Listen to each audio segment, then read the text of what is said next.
but also to be able at the end of your life to look back and say, my life wasn't a waste. Now, I don't know about you, but as said before, right, Frankel, he's not a Christian. He is a theist. He's Jewish. But he's picking up on some pretty strong gospel themes there. Right? The need for love. Right, the need for love. And the call to sacrifice. And we see that. We see that from a guy who himself would not say that he bought into the fact that Jesus really was the answer to all things. But we'll get to that a little bit later. But we see this need for meaning to live, not just in the terrors of camp, but we also see it in the mundaneness of life. Let me just take a stupid example. Right? Let's take basketball. Right? When you start playing basketball, when you're little, you're okay with just learning the fundamentals. Right? I know when I first started playing, it was fun, right? Learning how to keep your elbow in and follow through. Right? That was fun. But when you hit about 3rd or 4th grade and the fundamentals start being no fun anymore, you can't really play a real game because you don't have the coordination to do it. So what do? You gather friends together and you play horse. Right? But after a while, horse gets boring because it's just not fun anymore. So you gather friends together. You're in 7th grade. What do? You start playing pickup basketball. But after a while, and especially if you're playing with Asians, right, it's no fun. Pickup basketball is no fun. People get hurt. People get in your way. So what do? You join a team. You join organized basketball with systems, with plays, with objectives, with meaning. And what you'll see is even something as stupid as basketball, that humanity, by nature, are meaning makers. Or to say it in another way, as we've been saying all along, humans need meaning to live. In fact, as Frankel picked up on, if you didn't have it, you'll just curl up into a ball and die. And yet the absurdity of it all is when you look, again, let's look at top athletes. Right? You see them, what do? They cheat on their wives, they kill dogs. Right? And you say, I don't understand what happened. These guys, they had so much meaning. They were the best in their field. But at the end of the day, they sit back and they look at their life and they say, did I just waste my life doing something completely meaningless? And the fear of the human heart is that the answer to that question might be yes. That I might have just devoted my entire life putting one round thing into a bigger round thing. And that's where I found my meaning in life. And ultimately what happens is at the end of the day, this results in a longing for more. Richard Wright, who's one of my favorite authors, I think every book that I've read by him, I've thoroughly enjoyed. Black Boy, some of these others. But he writes in his book, Native Son, if only someone had gone before and lived or suffered or died, made it so that it could be understood, life was too stark, not redeemed, not made real with the reality that was the warm blood of life. He felt that there was something missing, some road which, if he had once found it, would have led him to a sure and quiet knowledge. And I think what Wright is picking up on is essentially there is no meaning. In fact, the more that you try to devise meaning, the more that you try to create meaning, the more you realize there is none. And Wright, who's actually not even a theist, right, probably somebody who is a humanist, very, very against any kind of God talk. What does he say? He says something almost explicitly gospel. If only someone had gone before and lived or suffered or died. That sounds like somebody to me. Made it so that it could be understood. A longing for more. Ultimately, as we'll see in a moment, a longing for the gospel. So a loss of meaning, what it ultimately surfaces as is control and anxiety or purposelessness. Hedonism, on the other hand, the way that it surfaces the symptom of hedonism, is pleasure-driven experientialism. We covered this a little bit last time. Let me just breeze through it very, very quickly here. But I would say it's pervaded much of Korean American youth culture today, especially Christian youth culture. Right? If you ask students, right, how was praise, they'll usually say good, bad. You ask them why? It was good because the music was so loud. Right? You ask them, how was the speaker? Good. Why? Because Dave talked a lot about poop. Right? He was funny. He entertained me. And that's the danger. Right? The danger is that for many of our students, Christianity is simply a sophisticated form of hedonism. Right? It's just another piece to their puzzle that makes them feel good, and they're still God ordering their own universe.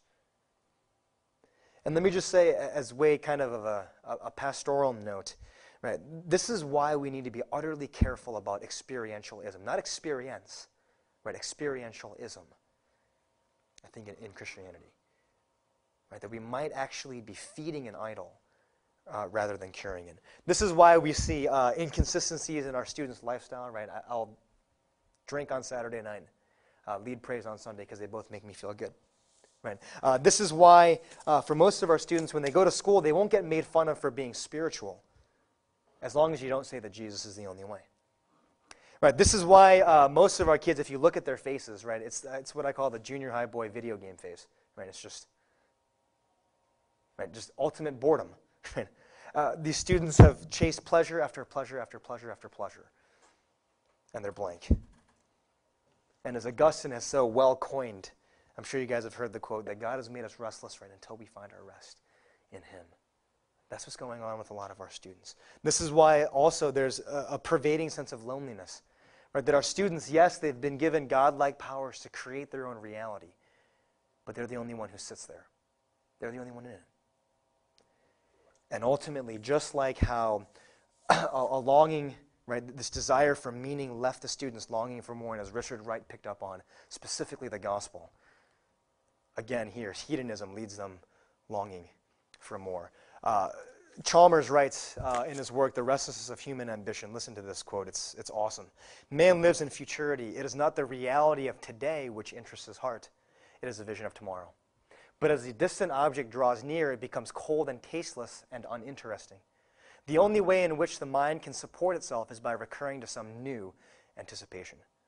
This may give buoyancy for a time, but it will share the fate of all its predecessors and be the addition of another folly to the wretched train of disappointments that have gone before it.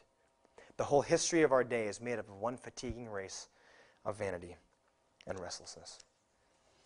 So if that's the condition, right, rejection of the greater story, rejection of absolutes, if that's the symptoms, right, the loss of meaning, hedonism, what can we do? How can we cure it? Before we do, let me just say, we covered this last time, but let me just breeze over it very, very quickly. Let me just say what we normally do actually makes things worse, right? Because think about it. What we normally do is this. I'll skip Keller's quote as good as it is. To combat the loss of meaning, when we look at a kid and he's like, oh my gosh, there's no meaning in life. When we try to help him get through that, what do we normally say to them? We use relativism, right? Don't you know that you mean so much to God? And don't you know that He has a plan for your life? Right, as we said last time, that's leaving out Jesus, right? Deliberately leaving out Jesus. But I would actually say, do you see how ironic it is that we're trying to combat relativism with more relativism? Right? We're telling a kid, I have no meaning, there's no greater meaning in life, and you say, oh, but God loves you and He has a meaning and He has a plan for your life. Right? That's a relative statement. Kids are essentially left asking the question, how do I know? How can I be sure? How do we normally try to combat hedonism? What do we use? We use moralism and pietism, right? When kids are doing things they ought not to be, drinking, smoking, looking at internet pornography, whatever it might be, whatever hedonistic thing you want to put in there, what do we normally tell them? Stop it, right? Or put Jesus first. But as we said before, right, the postmodern rejection of absolutes, our kids are going to be asking, why should I? There's no reason. Why?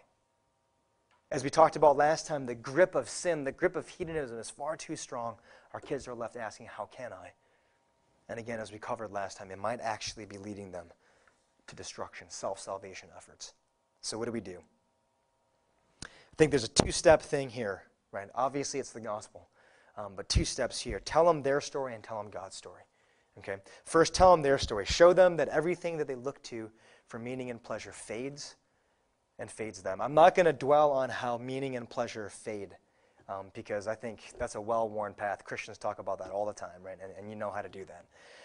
But talk about, show them, right? Really show them that it fades them as well, right? Many of our students, if they're anything like kids, right, they've based their meaning in life on success, right? On doing something well. I had a student who essentially said, if I don't have straight A pluses, right? She wasn't even satisfied with A's. Right, this girl was a very bright girl. Straight A pluses. If I don't end up as the first chair in my orchestra, who am I? Right, my life is not worth it. And she essentially had driven herself into the ground trying to achieve this